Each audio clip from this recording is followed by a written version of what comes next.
हेवरेतील यशवंत सहकारी साखर कारखान्याच्या मालकीची सुमारे 100 एकर जमीन 299 कोटी रुपयांमध्ये विक्री आणि खरेदीचा ठराव शुक्रवारी 28 मार्चला कारखाना आणि बाजार समिती संचालक मंडळाच्या बैठकीत करण्यात आला। आता या व्यवहाराला अंतिम मान्यता मिळवण्यासाठी साखर आयुक्तांनी परवानगी देणं आवश्यक आहे।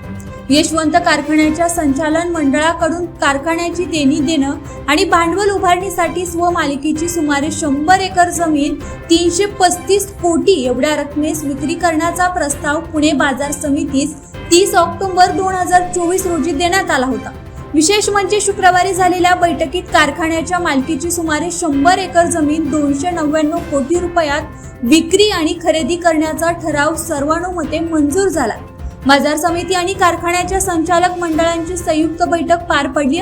यामध्ये कारखान्याची जमीन 299 कोटी रुपयांना बाजार समितीला देण्याचा निर्णय झाला। इतर शासकीय परवानग्या घेऊन ही जागा विकत घेतली जाईल असे बाजार समितीचे सभापती दिलीप काळभोर यांनी सांगितले।